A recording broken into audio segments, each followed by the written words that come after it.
আল্লাহর পবিত্র নাম হচ্ছে নারায়ে তকবীর, আল্লাহু আকবার। এখন এই শব্দটিকে আপনার কেউ কোনো রাজনৈতিক দল ব্যবহার করতেই পারে, এটা কোনো বিষয় না। তাই বলে কি আমি এই পবিত্র নামকে কোনো কলঙ্ক দেব, এটাকে কোনো বাজে তকমা দেব? কিন্তু আমরা জয় শ্রী রাম, রাম আর কৃষ্ণ হচ্ছে আমাদের আরাধ্য ভগবান। আমার ভগবানের নামের ধ্বনি দিলেই বলে যে ইন্ডিয়ান টেক, RSS এর টেক, বিজেপির টেক, যে কোনো দল ব্যবহার করতে পারে। ঠিক আমাদের কাজ করা নয় কাউকে ধর্মান্তর করা, আমাদের কাজ হচ্ছে সনাতনীদের উজ্জীবিত করা, তাদের বিভ্রান্তি রোধ করা এবং ঐক্য স্থাপন করা। আমরা কোনো প্রাণী হত্যা করি না, মাছ মাংস খাই না, ডিম রসুন পেঁয়াজ খাই না, কোনো ড্রাগ করে না। যারা ড্রাগ করে তাদের মাথাকে যে কেউ বিকৃত করতে পারে। তাহলে আমাদেরকে যদি আপনি জঙ্গি তকমাতে কি বলবো? বাংলাদেশে কোনো আপনার ঘটনাবলী আছে ইসকনের কোনো ভক্ত কাউকে হত্যা করেছে, কাউকে লুট করেছে, কোনো মাদক কারবারিতে যুক্ত আছে, কোনো আপনার কি বলে মানি লন্ডারিং এ যুক্ত আছে, কোনো রাজনৈতিক অভিযানে যুক্ত হয়ে কোনো রাজনৈতিক দলের বিপক্ষে রোল প্লে করেছে? আমাদের ঢাকার যে প্রোগ্রাম হয় সেখানে আপনার বিএনপিও যোগ দেয়, জামায়াত ইসলামীও আপনার হেফাজত বলছি, আর জাতীয় পার্টিও যোগ দেয়।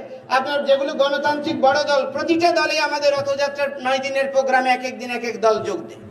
এবং আমাদের এখানে দেখেছেন 5ই আগস্ট পরবর্তী আমরা ইসলামী শাসনতন্ত্র আন্দোলন, হেফাজত ইসলাম থেকে শুরু করে সবার সঙ্গে আমরা কথা বলেছি, জামায়াত ইসলামীর সঙ্গে কথা বলেছি।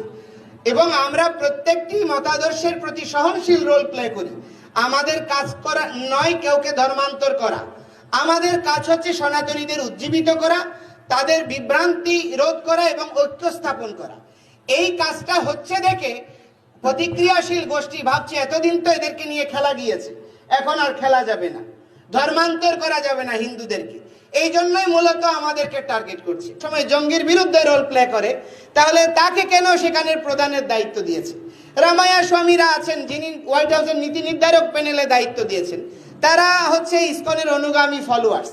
তাহলে এইরকম ব্যক্তিদেরকে কেন ওখানে দায়িত্ব দিয়েছে হোয়াইট হাউসে?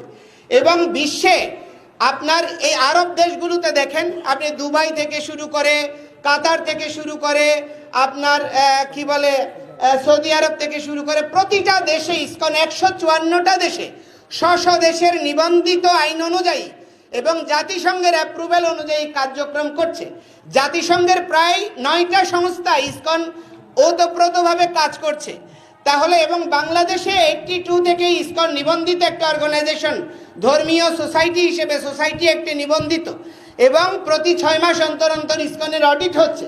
যেই সমস্ত সংগঠন ইসকন নিয়ে প্রশ্ন করছে তাদের আয়ের কোনো হদিস নাই, তাদের ব্যয়ের কোনো হদিস নাই, তাদের কোনো নিবন্ধন নাই, উস্কানিমূলক কথা বলে, কারণ জানে ইসকনের বিরুদ্ধে কথা বললে বিশ্ব বিবেক কথা বলবে। যে রাশিয়ায় গীতা ব্যান্ড করতে চেয়েছে, এখন সেই রাশিয়ায় সবচেয়ে বেশি ইসকনের প্রচার হচ্ছে। এবং বিপরীত মেরুর যে ব্লক, রাশিয়া চায়না একটা ব্লক, ইউরোপ আমেরিকা একটা ব্লক, 2 ব্লকেই ইসকন সমানভাবে সমাদৃত এবং সবচেয়ে গুরুত্বপূর্ণ একটা রোল প্লে করে যাচ্ছে সমাজ রাষ্ট্র বিনির্মাণে।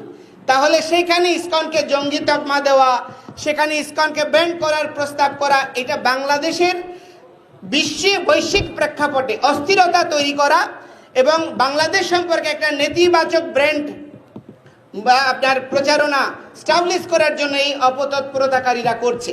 তো আমি মনে করি এই যে মনে করেন আমরা তো বললাম আমরা চরমোনাই সাহেব উনি বার্ষিক মাহফিল করবেন, একজন উনি স্বনামধন্য পীর, আমরা সম্মান জানিয়ে সিদ্ধান্ত নিয়েছি আমরা এটা পিছিয়ে যাব। হচ্ছে রাজনৈতিক দলগুলির কাজ কি?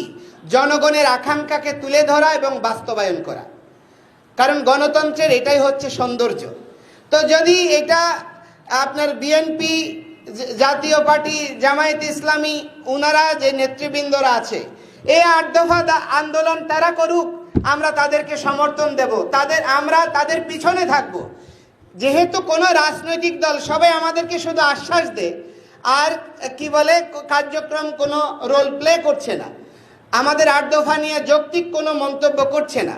আমি বলতে চাই না, একজন রাজনীতিক আমাকে বলছে আমরা যে সংস্কৃত পালি বোর্ডের আধুনিকায়নের কথা বলছে সংস্কৃত কেন শিখতে হবে, বাংলায় ট্রান্সলেট করে নেন।